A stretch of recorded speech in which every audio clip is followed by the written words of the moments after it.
സതീഷ് കൊച്ചുപറമ്പിൽ വിജയിക്കണമെന്നാണ് ഞങ്ങളുടെ ആഗ്രഹം. കേരളത്തിൽ എൽ ഡി എഫ് വരും, കോന്നിയിൽ എൽ ഡി എഫ് വരും. കേരളത്തിൽ പറഞ്ഞ ഒരു കൊച്ചു സംസ്ഥാനമാണ്, അവിടെ കടങ്ങളുണ്ടാവും. ജനങ്ങൾക്ക് ഉപകാരം ഉണ്ടോ നോക്കിയാൽ മതി. ഇപ്പോൾ 2 വട്ടം തുടർച്ചയായിട്ട് ഭരിച്ചല്ലോ, 3ാമത്തെ തുടർച്ച പറഞ്ഞാൽ അവരാഗ്രഹിക്കുന്നില്ല കേരളത്തിലെ ജനം. സ്വർണ്ണക്കൊള്ളയുമായി ബന്ധപ്പെട്ട കോൺഗ്രസ്സുകാരില്ലയോ ബന്ധപ്പെട്ട സംഭവം. കുറച്ച് മാധ്യമങ്ങളും കുറച്ച് ചാനലുകാരും ഇല്ലായിരുന്നെങ്കിൽ UDF എന്നുള്ള സംഘടനയെ കേരളത്തിൽ ഇല്ല. ഈ കേരളത്തിലെ ഭരണമായിട്ട് സ്വർണ്ണക്കൊള്ളയായിട്ടൊരു ബന്ധമില്ല. പിന്നെ പത്മകുമാർ കാണിച്ച തോന്നിയ നമ്മൾ നല്ലതെന്ന് പറയുന്നില്ല. അത് വികസനം ഉണ്ടാകുമ്പോൾ കടം വരും. ഒന്നും ചെയ്യാതിരിക്കുന്നതിന് കടം വരത്തില്ല. വീട്ടിൽ ഇരുന്ന അവർക്ക് ഒരു കടവും വരത്തില്ല.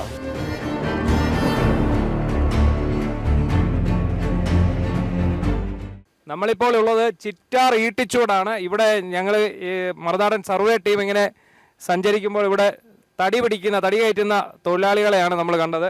നമ്മൾ ഈ മണ്ഡലത്തിൻ്റെ പൾസ് എന്താണെന്നുള്ളത് നമുക്ക് അവരോടൊന്ന് ചോദിക്കാം. കോന്നി മണ്ഡലമാണ്. കോന്നിയിൽ ആര് വിജയിക്കുമെന്നാണ് കരുതുന്നത്? സതീഷ് കൊച്ചുപറമ്പിൽ വിജയിക്കണമെന്നാണ് ഞങ്ങളുടെ ആഗ്രഹം. അത് ശരി. കാരണം എന്നാന്ന് ചോദിച്ചാൽ ഞങ്ങള് തൊഴിലാളികൾ അത് കുഴപ്പമില്ല, നിങ്ങൾക്ക് അഭിപ്രായം പറയാമല്ലോ. നിങ്ങൾക്ക് അഭിപ്രായം ഉണ്ടല്ലോ. എത്ര പേരുണ്ട് INTC തൊഴിലാളികൾ? 7 പേരുമുണ്ട്. അപ്പോൾ ഇവര് 7 പേര് തടി കയറ്റുന്ന INTC യൂണിയനിൽപ്പെട്ട ആൾക്കാരാണ്. അവർ പറയുന്നത് കോന്നിയിൽ സതീഷ് കൊച്ചുപറമ്പിൽ ജയിക്കുമെന്നാണ്. പക്ഷേ ജനീഷ് കുമാറിന്റെ സ്വന്തം നാടാണ് ഈ ഭാഗം അല്ലേ, ചിറ്റാർ സീതത്തോട് എന്ന് പറയുന്നത്. അപ്പോൾ ഇവിടുത്തെ ഒരു ട്രെൻഡ് എങ്ങനെയാണ്? ഇവിടെ സാധാരണ അദ്ദേഹത്തിനാണല്ലോ ഭൂരിപക്ഷം കൂടുതലായിട്ട് വരാറുള്ളത്. നാട്ടുകാർക്ക് വില എന്തൊക്കെ ചെയ്യണ്ടേ?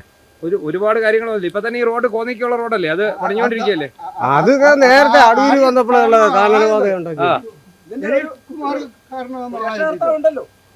അടൂർ പ്രകാശാണോ? അടൂർ പ്രകാശ് കൊണ്ടുവന്നാണ്. ഓക്കെ, ഇത് നമ്മളിപ്പം ഇല്ല ഇല്ല. അപ്പൊ ഇവിടുത്തെ വികസന പ്രവർത്തനങ്ങളെല്ലാം തുടങ്ങി വെച്ചത് ഇദ്ദേഹം.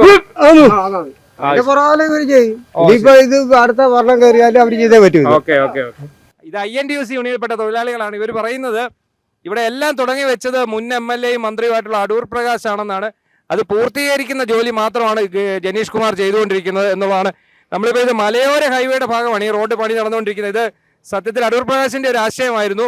അച്ചൻകോവിൽ ശബരിമല മലയോര ഹൈവേ എന്ന് പറയുന്നത്. നമ്മളൊരു പാർട്ടിക്കാരനാണ്. അന്ന് ഞാൻ പറയുമ്പോൾ അത് കേട്ടാൽ LDF തന്നെ ഇവിടെ LDF വിദ്യാർത്ഥി വരുന്നുള്ളൂ. കേരളത്തിൽ LDF വരും, കോന്നിയിൽ LDF വരും. അത് വിഭാഗങ്ങളുണ്ടാവും. ഒരു വീട് പണിയുമ്പോൾ കടം ഉണ്ടാവും, മനുഷ്യ കടം. ഒരു കടങ്ങൾ വന്നെങ്കിൽ മനുഷ്യന് എന്തെങ്കിലും ഉപകാരങ്ങൾ ചെയ്യാൻ പറ്റത്തുള്ളൂ. അല്ലെങ്കിൽ പിന്നെ അതുപോലെ സാമ്പത്തിക കേരളത്തിൽ പറഞ്ഞ ഒരു കൊച്ചു സംസ്ഥാനമാണ്, അവിടെ കടങ്ങളുണ്ടാവും. ജനങ്ങൾക്ക് ഉപകാരം ഉണ്ടോ നോക്കിയാൽ മതി. വിവാദങ്ങൾ എന്താ അതുണ്ടാവും. അതിപ്പം ഇവിടെ ശബരിമല വിവാഹങ്ങളുണ്ടായി. അത് ഇവിടുത്തെ എല്ലാ പാർട്ടികളും BJP ബാക്കി എല്ലാ പാർട്ടികളുണ്ട്. ഇവിടെ സോണിയാഗാന്ധിയുടെ വീട്ടിൽ എനിക്ക് കയറാൻ പറ്റുമോ? നിങ്ങൾക്ക് കയറാൻ പറ്റുമോ? സോണിയാഗാന്ധിയുടെ മെയിൻ ആള് അടൂർ പ്രകാശ് പോയില്ലേ? MP എങ്ങനെ തന്നെ പോകാൻ പറ്റുമോ? ഇവിടെ ആന്റോണി പോയില്ല. ഇവിടുത്തെ MP പോയത്, ആന്റോണി പോയില്ലയോ? ഇവിടെ MP പോയി എനിക്ക് അവിടെ കയറാൻ പറ്റുമോ? അറസ്റ്റ് ചെയ്തപ്പെട്ട് ED ചോദിച്ചിട്ട് ഇപ്പം അറസ്റ്റ് ചെയ്തപ്പെടുന്ന അത് അറസ്റ്റ് ചെയ്ത് ആര് ചെയ്തു? ഇവിടുത്തെ ഏതാണ്ട് പിണറായി ചെയ്തോ? അല്ലെങ്കിൽ ദേവസ്വം മന്ത്രി ചെയ്തോ? ചെയ്തില്ലല്ലോ. അവിടെ മുൻ വാർഡ് മെമ്പർമാരൊക്കെ ചെയ്തു. അതിപ്പം പാർട്ടിയുമായിട്ട് ബന്ധമില്ലല്ലോ. അതിപ്പോൾ പ്രൈവറ്റ് ആശുപത്രി ചെന്നാൽ 5 ലക്ഷം മുടക്കുന്നുണ്ട്. ആരോഗ്യ മേഖലയിൽ ചെന്നാൽ 1 രൂപ നിങ്ങൾ ഫീസ് കൊടുക്കുന്നുണ്ടോ? MRI സ്കാൻ ചെയ്യുന്നതിന് 9,000 രൂപ വേണം. വെളിയിൽ പോയാൽ അവിടെ ചെന്ന് 1 രൂപ ഫീസ് കൊടുക്കത്തില്ല. അവർക്ക് ആ ചെറിയ ചെറിയ പ്രശ്നങ്ങളുണ്ടാവും. ആരോഗ്യ മേഖലയെ സർക്കാർ ഫ്രീ കൊടുക്കുന്നിടത്തെല്ലാം ഉണ്ടാവും. അത് ഈ ആരോഗ്യമന്ത്രി വന്നേ പിന്നാണോ? വീണ ജോർജ് വന്നേ പിന്നാണോ ചോദിക്കുന്നത്? വകുപ്പ് ക്ലീൻ അവരെങ്ങനെ അറിയുന്നത്? ഇപ്പം ഞാൻ ചോദിക്കുന്നത്, അവർ 2019 വകുപ്പ് മന്ത്രിയല്ല. അവർ 2019 അവർ ഇലക്ഷനെ നേരിട്ടിട്ടില്ല. അവർ MLA ആണ്. അവർ വകുപ്പ് മന്ത്രിയല്ല. അവർ 2021 അവർ മന്ത്രിയാവുന്നത്. അത്തരത്തിൽ അത് അവരുടെ പേരിലാണ് തന്നെ എടുക്കേണ്ടത്. ഇപ്പം അവരെന്നുണ്ടെങ്കിൽ അവരുടെ പേര്, ഇതിപ്പോൾ അവരുടെ പേര് ചോദ്യം ചെയ്ത് ശരിയല്ല. അപ്പം ഞാൻ ഒരു പ്രസാദം നടത്തുന്നവരെ നമ്മളില്ലാത്ത കാര്യത്തിൽ എടുത്തുകൊണ്ട് എഴുതാൻ പറ്റും. അപ്പോൾ ഇപ്പം അങ്ങനെയാണെങ്കിൽ തന്നെ അപ്പൊ ഈ ക്രെഡിറ്റ് കിട്ടുന്ന നേട്ടങ്ങൾ അതേ രീതിയിൽ നോക്കുമ്പോൾ അതിപ്പോ ക്രെഡിറ്റ് എന്ന് പറഞ്ഞാൽ അതൊരു രാഷ്ട്രീയ മുതലെടുപ്പ്. അത് അവരപ്പോഴത്തേന് സർക്കാർ അവിടെ പോയി വെളിയിൽ പോയി അത് ചെയ്തു. അവർക്ക് കെട്ടിവെക്കാൻ പൈസ കൊടുത്താൽ ഇപ്പോൾ VD സതീശൻ പറയുന്നു മൊത്തം കള്ള വലിയ ആൾ പറയുന്നത്. വാ തുറന്ന കള്ളം പറഞ്ഞത് എവിടെ ഒരു വീട് വെച്ച് കൊടുത്തോ? അവരതിനിപ്പോൾ ഇവിടെ എന്തൊക്കെ പറഞ്ഞു? ഇവിടെ മത്സ്യമേഖലയിൽ ആലപ്പുഴ മൊത്തം വീട് വെച്ചാൽ KPCC കൊടുക്കാൻ ഒരു വീട് വെച്ച് കൊടുത്തോ? ഇപ്പോൾ വയനാട്ടിൽ 100 വീട് വെച്ച് കൊടുക്കാൻ ഒരു വീട് വെച്ച് കൊടുത്തോ? അവിടെ ഒരു കല്ലുണ്ടോ? ഇവിടെ ആക്രി ഇറക്കി DYP പിള്ളേർ ആക്രി ഇറക്കി മീൻ കച്ചവടം ചെയ്ത് ചായ കച്ചവടം ചെയ്ത് 100 വീടിന് 20 കോടി രൂപ കൊടുത്തു. അത് ക്രെഡിറ്റ് ഇല്ലല്ലോ. ഈ കള്ളം മാത്രം പ്രവചിക്കുന്നത് ഇവിടെ ഇപ്പം എന്തോ കുറച്ച് മാധ്യമങ്ങളും കുറച്ച് ചാനലുകാരും ഇല്ല, ഈ കുറച്ച് ഇല്ലായിരുന്നെങ്കിൽ UDF എന്നുള്ള സംഘടനയെ കേരളത്തിൽ ഇല്ല. UDF എന്ന സംഘടനയില്ല, അത് ഭരിക്കാൻ പോകുന്നവരാ SDPയും ഈ മുസ്ലിം ലീഗ് സംഘടനയൊക്കെ വർഗീയ പാർട്ടികളിൽ അവരെ കൂടെ ഭരിക്കാൻ പോകുന്നത്. ഭരണം കിട്ടിയാൽ അവരിൽ നിയന്ത്രിക്കുന്നത്, UDF ആണ് നിയന്ത്രിക്കുന്നത്. അപ്പോൾ ഈ തവണ തുടർഭരണം ഉണ്ടാകുന്നതാണ്. തുടർഭരണം തീർച്ചയായിട്ടും ഉണ്ടാവും.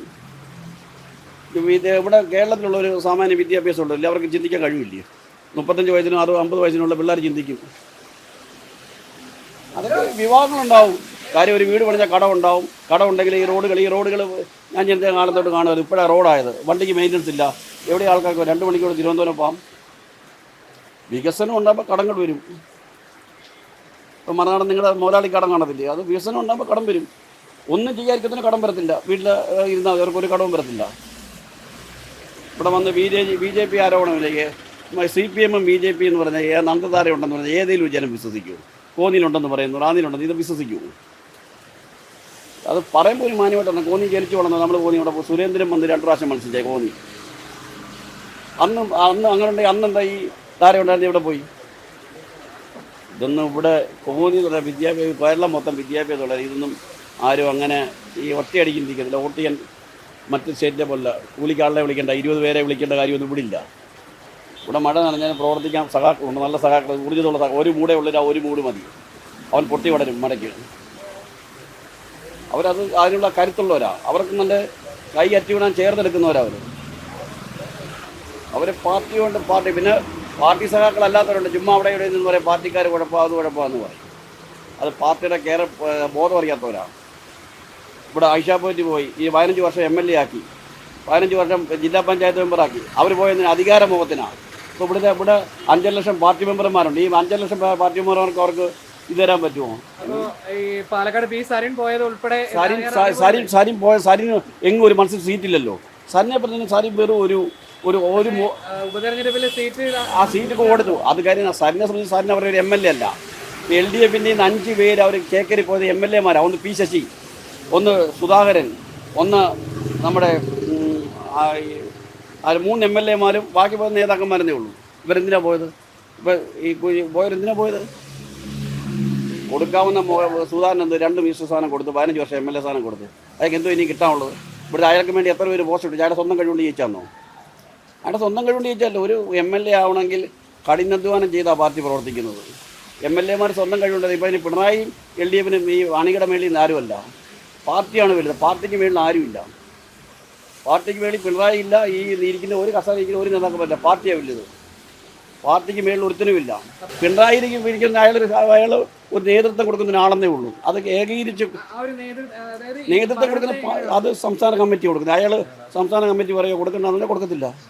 അയാൾ ഒരു കാര്യം സ്വന്തമായിട്ട് തീരുമാനം എടുക്കുന്നില്ലല്ലോ. മന്ത്രിസഭയിൽ 21 മന്ത്രിമാരാണ് നിയമം എടുക്കുന്നത്. അവിടെ അതുപോലെ തന്നെ AK സെൻറ്റിൽ സംസ്ഥാന കമ്മിറ്റി, സംസ്ഥാന സെക്രട്ടേറിയറ്റുമാണ് കൂടി തീരുമാനം. അത് പാർട്ടി അറിയാത്ത ഒരു ബ്രാഞ്ചിൽ പോലും ഒരു ബ്രാഞ്ച് മെമ്പർമാർ അറിയാതെ തീരുമാനം എടുക്കത്തില്ല. അത് ഈ പാർട്ടിയെക്കുറിച്ച് അറിയാൻ വയ്യാത്തേ പറയത്തുള്ളൂ. പാർട്ടിയിൽ പ്രവർത്തിച്ച് വന്നവരാരും പറയത്തില്ല. പാർട്ടിയിൽ എത്ര പാർട്ടി മെമ്പർമാരുണ്ട്, ആ മെമ്പർമാരെ ഒരു തീരുമാനം എടുക്കാൻ പറ്റത്തില്ല. സാശിഷ്ട അത് CPM നടക്കത്തില്ല. AICCയിൽ വേണ്ടിയിട്ട് ഡൽഹിയിൽ നിന്ന് വരുന്നത് നടക്കത്തില്ല. ഇവിടെ കറക്റ്റായിട്ട് പാർട്ടി ലൈനിൽ കൂടെ മാത്രമേ പോകുള്ളൂ. കേഡർ പാർട്ടിയാണ്. അവർക്കിനി 1000 വോട്ട് എന്നോട് ഉണ്ടെന്ന് വെച്ചാലും ഞാൻ വിരുദ്ധനാണെന്നുണ്ടെ പുറത്ത് ഗൗരിയമ്മ പോയി, MP രാവ് പോയി, ഡോക്ടർ മനോജ് പോയി, അബ്ദുള്ളക്കുട്ടി പോയി. എന്ത് കേൾക്കാനുണ്ടോ? മുൻ MP ആയിരുന്നു ഡോക്ടർ മനോജ്, ആലപ്പുഴയിലല്ലേ. അബ്ദുള്ളക്കുട്ടി കണ്ണൂർ MP ആയിരുന്നു. MP രാവൻ ഗപ്തിക്ക് സിംഗുമായിരുന്നു. ഗൗരിയമ്മ എന്ത് CPM എന്ന് പോകുന്നവനൊക്കെ ഒരു ദിവസം കരിയാപ്പലേ ഉള്ളൂ. ഇത് ഈ മീനിൻ്റെ കാര്യം, ഈ മീൻ തിന്ന് കഴിയുമ്പോൾ കരിയാപ്പലയും തണ്ടും പോകുന്നതിൻ്റെ കൂട്ടേ ഉള്ളൂ. ഇവിടെ പോയവർ ഈ ഇലക്ഷൻ കഴിയുമ്പോൾ ഇതെല്ലാം എതുവഴി പോകുന്ന പോലും കാണത്തില്ല. CPM-ൻ്റെ അടുത്തറ ഞാൻ പോലെ ആര് പോയാലും CPM-ൻ്റെ അടുത്തറ അറിയാത്തവരാ പറയുന്നത്. കോന്നിയിലാണെങ്കിൽ തന്നെ അവിടെ ആര് ജയിക്കുന്ന പ്രതീക്ഷിക്കുന്നത്? ജനീഷ് കുമാർ MLA-യുടെ പ്രവർത്തനങ്ങൾ നല്ല ഇതാണ്. ഇപ്പം തന്നെ ഇവിടെ ഗവിയിലെ ഒരു ഇത് തുടങ്ങിയിട്ടുണ്ടല്ലോ, തിയേറ്ററൊക്കെ തുടങ്ങി. അതുകൊണ്ടൊക്കെ അവിടെ ഉള്ളവർക്ക് നല്ലതാവും. ദൂരോട്ടൊന്നും പോയി കാണേണ്ടി ഒന്നും ആവശ്യമില്ല. പിന്നെ വികസനം തന്നെയാണെങ്കിൽ നല്ല രീതിയിലാണ് നടത്തുന്നത്. നല്ല പ്രവർത്തനങ്ങളാണ്. അതുകൊണ്ട് തന്നെ ഒരു ഭരണമാറ്റം കേരളത്തിലുണ്ടെന്ന് ഉണ്ടാവാൻ സാധ്യതയുണ്ടെന്ന് കരുതുന്നുണ്ട്. ഉണ്ട്, ഉറപ്പായിട്ടുണ്ട്. നിലവിൽ ഈ 10 വർഷത്തെ പിണറായി സർക്കാരിനെ എങ്ങനെ വിലയിരുത്തുന്നു? നല്ല അഭിപ്രായം, നല്ല വികസനമായിരുന്നു, കുഴപ്പമൊന്നും തോന്നുന്നില്ല. പറ്റത്തില്ല. പക്ഷെ അതോടൊപ്പം തന്നെ ഏറെ വിവാദങ്ങളൊക്കെ കേട്ടൊരു വർഷമായിരുന്നല്ലോ. ആരോഗ്യ മേഖല, സ്വർണ്ണക്കൊള്ള, അങ്ങനെ ഒരുപാട് വിവാദങ്ങളുണ്ട്. അതൊക്കെ ഉണ്ട്. എന്നാലും ഒരു വഴിക്കൂടെ അവരുടെ പ്രവർത്തനങ്ങളൊക്കെ നടക്കുന്നില്ല നല്ല രീതിയിൽ. ഇതൊരു വെറുതെ കേട്ടല്ല, അകത്ത് ജയിലിൽ കിടന്ന സംഭവങ്ങളുണ്ട്. അപ്പം അതിനെ നമ്മളങ്ങനെ നിസ്സാരമായിട്ട് കാണാൻ പറ്റില്ലല്ലോ. അതെ, അതും പറ്റത്തില്ല. പക്ഷേ അന്ന് മാറ്റം വേണം എന്തായാലും. അപ്പം ഓരോരുത്തർ വന്നാലും എങ്ങനെയാണെങ്കിലും വരണം നന്നായി പോരെ. ഇപ്പം ഇവിടെ ആര് ജയിക്കുന്ന ചേട്ടൻ പ്രതീക്ഷിക്കുന്നു? അത് UDP ജയിക്കും എന്നുള്ള 100%. എന്താ ഒരു ആത്മവിശ്വാസത്തിന് പിന്നിൽ എന്തെങ്കിലും കാര്യമുണ്ടോ? കാര്യമൊന്നുമില്ല.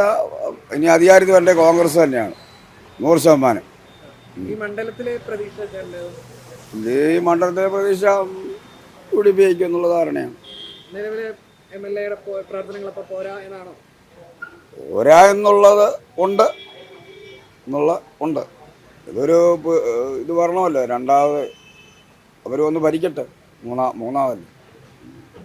പൊതുവെ ഒരു മത്സരത്തിന്റെ ഒരു അന്തരീക്ഷം ഇവിടെ ഇവിടെ ഇങ്ങനെ കട്ട നിൽക്കുന്നു. ഒരുപക്ഷെ അടൂർ പ്രകാശ് ആയിരുന്നെങ്കിൽ 100% ജയിക്കും. 100%. അതിന് തർക്കമൊന്നുമില്ല. അതിനിവിടെ പ്രവർത്തനം വേണമെന്നേ ഇല്ല. ഇവിടെ പ്രവർത്തനം വേണമെന്നേ ഇല്ല. അടൂർ പ്രകാശ് ആയിരുന്നെങ്കിൽ പ്രവർത്തനത്തിന്റെ കാര്യമില്ല. അതെ, 100%. എന്ന് വെച്ചാലേ ഈ കോന്നി മണ്ഡലത്തിൽ ഒരു വികസനം കൊണ്ടുവന്ന വ്യക്തി അദ്ദേഹം. അതിനു മുമ്പ് കോൺഗ്രസ്സുകാർ ഇവിടെ ഭരിച്ചിട്ടുണ്ട്, ഇടതുപക്ഷവും ഭരിച്ചിട്ടുണ്ട്. ഇവിടെ ഒരു വികസനം ഫസ്റ്റ് കൊണ്ടുവരുന്നത് അടൂർ പ്രകാശ്. അപ്പം അടൂർ പ്രകാശ് ഇവിടെ നിന്നാൽ പിന്നെ അദ്ദേഹത്തെ ഇവിടെ നിന്ന് പുകച്ചു ചാടിച്ചതാണ്. ഇവിടെ ഉള്ളവർ പുകച്ചു ചാടിച്ചതാണ്. പിന്നെ എനിക്ക് പ്രത്യേകം രാഷ്ട്രീയമൊന്നുമില്ല. എനിക്ക് പ്രത്യേകിച്ച് എൻ്റെ തൊഴിലിതാണ്. ഞാൻ ആ തൊഴിലേക്ക് പോകും. തീർച്ചയായിട്ടും 100%. വേണമെന്ന് ഞങ്ങൾ ആഗ്രഹിക്കുന്നു.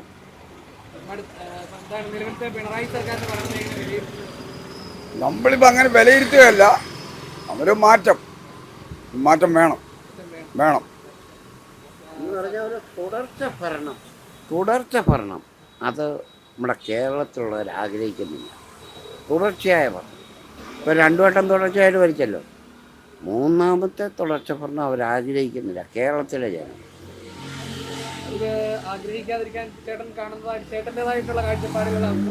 എൻ്റേതായിട്ടുള്ള കാഴ്ചപ്പാടുകൾ എന്തുവാ, എനിക്ക് അതിനെപ്പറ്റി ഒന്നും പറയാൻ പറ്റത്തില്ല.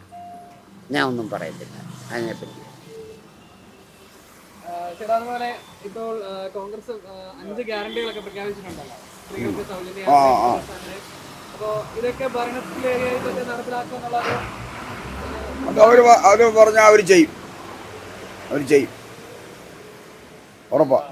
പ്രത്യേകിച്ച് പക്ഷേ ഈ സൗജന്യയാത്രയൊക്കെ അതിനെതിരെ മന്ത്രിമാരുൾപ്പെടെ പരിഹസിച്ചാണ് അതിനെ കണ്ടിരുന്നത്. കാരണം KSRTC തകർക്കാനാണ് അത്തരം ഒരു പദ്ധതി എന്നൊക്കെയാണ് അവർ വിമർശിച്ചത്. പറയട്ടെ. കോൺഗ്രസ് അധികാരത്തിൽ ചേട്ടൻ എത്ര സീറ്റ് പ്രതീക്ഷിക്കുന്നുണ്ട്? ഞാൻ ഒരു 90 സീറ്റ് പ്രതീക്ഷിക്കുന്നു. ജനീഷ് കുമാർ അദ്ദേഹം ചെയ്യുന്ന പ്രവൃത്തി കൊണ്ട് MLA-യുടെ പ്രവർത്തനങ്ങൾ എനിക്ക് സന്തോഷം, നല്ലതായിട്ടാണ് തോന്നുന്നത്. ഗവൺമെന്റിന്റെ ഭരണം എങ്ങനെയാണ് വിലയിരുന്നത്? അതും നല്ല രീതിയിൽ മുന്നോട്ട് പോകുന്നുണ്ട്. പക്ഷെ കുറെ വിവാദങ്ങളൊക്കെ പിടികൂടിയ ഒരു സമയമായിരുന്നല്ലോ. അതെ, അപ്പം അവര് മാത്രം കോൺഗ്രസ്സുകാരല്ലേ മെയിനായിട്ടും കൊണ്ടുപോയത്. പക്ഷേ സ്വർണ്ണക്കൊള്ളയിലുമായി ബന്ധപ്പെട്ട കോൺഗ്രസ്സുകാരില്ലയോ ബന്ധപ്പെട്ട സംഭവം. പക്ഷേ കോൺഗ്രസ്സുകാരെ അറസ്റ്റ് ചെയ്ത് ജയിലിൽ പോകേണ്ട ഒരു സാഹചര്യം ഇതുവരെ വന്നിട്ടില്ല. അത് എന്താണെന്ന് നമുക്കറിയത്തില്ല. അല്ല, അറസ്റ്റ് ചെയ്തതെല്ലാം CPM-കാരെയല്ലേ? അതെ. അതുപോലെ തന്നെ ആരോഗ്യ മേഖലയിലും കുറെ വിവാദങ്ങൾ ഉണ്ടായിരുന്നല്ലോ. അതെങ്ങനെ? അത് ഇനിയിപ്പോൾ അടുത്ത ഭരണം വരുമ്പോൾ ഇച്ചിരൂടെ മുന്നോട്ട് നല്ല രീതിയിൽ അവർ പ്രവർത്തിക്കും. അപ്പം ഒരു ഭരണമാറ്റം പ്രതീക്ഷിക്കുന്നില്ല? ഇല്ല, പിണറായി സർക്കാരിന് തുടർ ഭരണം എന്നാണ് വരും. ഇവിടെ ജനീഷ് കുമാർ വിജയിക്കും, വൻ ഭൂരിപക്ഷത്തിൽ വിജയിക്കും. MLA-യുടെ പ്രവർത്തനം നല്ല പ്രവർത്തനമായിരുന്നു. ഇതിന് മുമ്പിലിരുന്ന MLA അടൂർ പ്രകാശ് അയുടെ പ്രവർത്തനം മോശമെന്ന് പറയാൻ പറ്റത്തില്ല. അയുടെ നല്ല പ്രവർത്തനമായിരുന്നു. അദ്ദേഹം ഇവിടുന്ന് പോയത് കൊണ്ട് കോന്നിക്ക് ഒരു കുറവും സംഭവിച്ചിട്ടില്ല. അതിനേക്കാളും നല്ല MLA ഇപ്പോൾ ഇരിക്കുന്നത്. ഒരുപക്ഷെ അടൂർ പ്രകാശ് തിരിച്ച് മത്സരിച്ചിരുന്നെങ്കിൽ സമാസമം നിന്നേനെ. അങ്ങനെ കയറി പോകാൻ പറ്റത്തില്ല. ആ കണ്ടീഷനിലാണ് കാര്യങ്ങളുടെ കിടപ്പുവശം. സർക്കാരിന്റെ ഭരണത്തെ എങ്ങനെ? ഭരണം 100 മാർക്ക് കൊടുക്കും. ആ. വിവാദങ്ങളൊന്നും ഒരു വിവാദങ്ങൾ ഇപ്പോൾ ചാനലുകാർ ഉണ്ടാക്കുന്ന വിവാദമില്ലയോ? അല്ല, ഈ ആ. പറഞ്ഞ സ്വർണ്ണക്കൊള്ളയൊക്കെ സ്വർണ്ണക്കൊള്ളയെന്ന് പറഞ്ഞു കഴിഞ്ഞാൽ കേരളത്തിലെ പിന്നെ CPM പിന്നെ ഭരണമായിട്ട് സ്വർണ്ണക്കൊള്ളയായിട്ടൊരു ബന്ധമില്ല. പിന്നെ പത്മകുമാർ കാണിച്ച തോന്നിവാസം നമ്മൾ നല്ലതെന്ന് പറയുന്നില്ല. പിന്നെ അതിനകത്ത് ഏറ്റവും കൂടുതൽ പിന്നെ പങ്കുള്ളത് BJP അല്ലയോ? BJP-ക്കാരെ നമ്മുടെ ഈ പിന്നെ നീലകണ്ഠൻ എന്ന് പറയുന്നവനും BJP-ക്കാരനല്ലയോ? ഈ നമ്മുടെ സ്വർണ്ണക്കൊള്ളയെന്ന് പറഞ്ഞാൽ ഉമ്മൻചാണ്ടി ഭരിച്ചുകൊണ്ടിരുന്ന സമയത്ത് പ്രയാർ ഗോപാലകൃഷ്ണനാണ് ഈ പിന്നെ ദേവസ്വം പ്രസിഡൻ്റായിട്ടിരിക്കുമ്പോഴാണ് നമ്മുടെ ഈ കള്ളപ്പോറ്റിയൊക്കെ കയറ്റിയത്. നമ്മുടെ പിന്നെ സ്വർണ്ണക്കുടിമഠത്തിൻ്റെ മണ്ടയ്ക്കിരുന്ന വാജീവാഹനം കൈപ്പറ്റിയത് കൊടുത്തത് കൊടുത്തത് പ്രയാർ ഗോപാലകൃഷ്ണൻ അവർക്ക് കൊടുത്തത്. അപ്പോൾ ഏറ്റവും വലിയ കള്ളന്മാരെന്ന് പറഞ്ഞ ഇവരാ. പിന്നെ അടൂർ പ്രകാശ് കള്ളസമയം കൊണ്ട് സോണിയാഗാന്ധിയുടെ വീട്ടിൽ പോയതൊക്കെ നല്ലതല്ലോ. SIT ഇതുവരെ ഇതൊന്നും അതായത് SIT കണ്ണടച്ചോണ്ടിരിക്കുകയല്ലേ? SIT എങ്ങനെ CPM ഇല്ലാതാക്കാമെന്നുള്ള കണക്കോട്ടല്ലേ SIT ഇരിക്കുന്നത്? പക്ഷേ ഭരണം കോൺഗ്രസ് അല്ലല്ലോ, CPM തന്നെയല്ലേ. SIT വിട്ടത് കേന്ദ്രത്തിൽ നിന്നല്ലേ? അപ്പോൾ SIT വിട്ടത് കേന്ദ്രത്തിൽ നിന്നാണ്. അവർക്ക് പിന്നെ കേരളമായിട്ട് ബന്ധമില്ലല്ലോ. അവരെങ്ങനെയെങ്കിലും ഈ ചാനലുകാർക്കായാലും എങ്ങനെയാലും കേരളത്തിനെ CPM-നെ എങ്ങനെ കൂട്ടാമെന്നുള്ളൊരു ചിന്താഗതിയുള്ളവർക്ക്. പക്ഷേ പത്മകുമാറിനെ ഇപ്പോഴും പാർട്ടി തള്ളി പറഞ്ഞിട്ടുണ്ടോ? ഉണ്ട്. പത്മകുമാറിനെ പാർട്ടിയിൽ നിന്ന് പുറത്താക്കണം. പത്മകുമാറിനെ CPM-നകത്ത് വെച്ചോണ്ടിരുന്ന പാർട്ടി ഇല്ലാതാകും. അദ്ദേഹത്തിന് ഒരു കാരണവശാലും CPM സംരക്ഷിക്കാനോ പാർട്ടി കൊണ്ടു നടക്കാനോ പാടില്ല. പിണറായി വിജയൻ എന്ന നേതാവിനെ എങ്ങനെ നോക്കി? പിണറായി വിജയൻ എന്നുള്ള ഇന്ത്യ കണ്ടതിൽ വെച്ച് ഏറ്റവും നല്ല രണ്ട് നേതാക്കന്മാരാണ് പിന്നെ നമ്മുടെ പ്രധാനമന്ത്രി നരേന്ദ്രമോദിയും നമ്മുടെ പിന്നെ നമ്മുടെ ഈ പിന്നെ പിണറായി വിജയനും. ഈ രണ്ട് നേതാക്കന്മാരുള്ളിടത്തോളം കാലം ഇന്ത്യയിൽ പട്ടിണിയും പ്രയാസം ഉണ്ടാകത്തില്ല. ഇപ്പം അടുത്തൊരു മൂന്നാം ഭരണം വന്നെന്ന് പറഞ്ഞാൽ അത് പിണറായി വിജയൻ്റെ കഴിവ് കൊണ്ട് തന്നെ അടുത്തൊരു ഭരണം വന്നാൽ തന്നെ പൂർണ്ണമായ സന്തോഷമാണ്. സർക്കാർ ഈ വാർദ്ധക്യ പെൻഷൻ എന്ന് പറയുന്നത് ഇപ്പോൾ 2000 രൂപ കൊടുക്കുന്നുണ്ട്. ഈ ഉദ്യോഗസ്ഥന്മാരുടെ പെൻഷൻ എന്ന് പറയുന്നത് ഒരു വീട്ടിൽ 2 പെൻഷൻ, ആശ്രിത പെൻഷൻ, അത് നിർത്തലാക്കണം.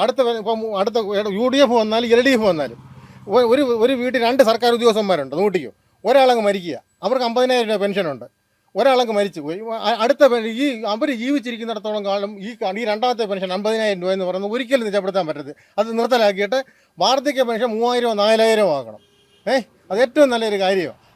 അത് ചെയ്യണം. പിന്നെ പിന്നെ അങ്ങനെ ആകുമ്പോൾ ഇഷ്ടംപോലെ സമ്പത്ത് ഉണ്ടാകും. 3,000 4,000 രൂപ എന്ന് പറയുന്നത് ഇഷ്ടംപോലെ ജനങ്ങൾക്ക് കൊടുക്കാം. ഈ ഒരു സംരംഭം അടുത്ത് വരുന്ന ഏത് സർക്കാർ വന്നാലും അത് നിർത്തലാക്കണം. പിന്നെ ഒരു വീട്ടിൽ ഒരു പെൻഷൻ കൊണ്ട് മാത്രം ജീവിക്കുന്നതാണെങ്കിൽ അത് നിലനിർത്തണം. അത് കൊടുക്കാം, അത് തീർച്ചയായിട്ടും കൊടുക്കണം. 2-3 പെൻഷൻ മേടിക്കുന്ന ഒരാൾ വീട്ടിൽ അത് മരിച്ചു കഴിഞ്ഞാൽ ആ പെൻഷൻ അവിടെ വെച്ച് കറക്റ്റ് ചെയ്യണം. ഇത് നമ്മുടെ ധനമന്ത്രി തൊട്ട് ഇങ്ങോട്ടുള്ള എല്ലാ മന്ത്രിയും അറിഞ്ഞിരിക്കണം. അത് ഏറ്റവും നല്ല കാര്യം. അതാണ് കേരളത്തിൽ സമ്പത്തില്ലാത്ത. ഇത് നിർത്തുവാണെങ്കിൽ 3,500 4,000 5,000 രൂപ വെച്ച് നമുക്ക് പെൻഷൻ കൊടുക്കാം. പാവം പിടിച്ചവൻ്റെ 5,000 രൂപ എന്ന് കഴിഞ്ഞാൽ അത് പിറ്റേ ദിവസം കടകളിൽ വരും, കമ്പോളത്തിൽ വരും. മറ്റേന്ന് പറഞ്ഞാൽ അവൻ്റെ പേഴ്സ് ഇരിക്കത്തേ ഉള്ളൂ. അതേ DI കിടക്കും, അവിടെ കിടക്കത്തേ ഉള്ളൂ. TA ലയിപ്പിക്കുക, അത് ലയിപ്പിക്കുക. അപ്പം അത് ഏറ്റവും നല്ല ഏത് സർക്കാർ അടുത്ത പ്രാവശ്യം വന്നാലും ഇത് അത്യാവശ്യമായിട്ട് ഈ ഒരു കാര്യം ചെയ്യണം എന്നുള്ള അഭിപ്രായം എനിക്കുള്ളത്.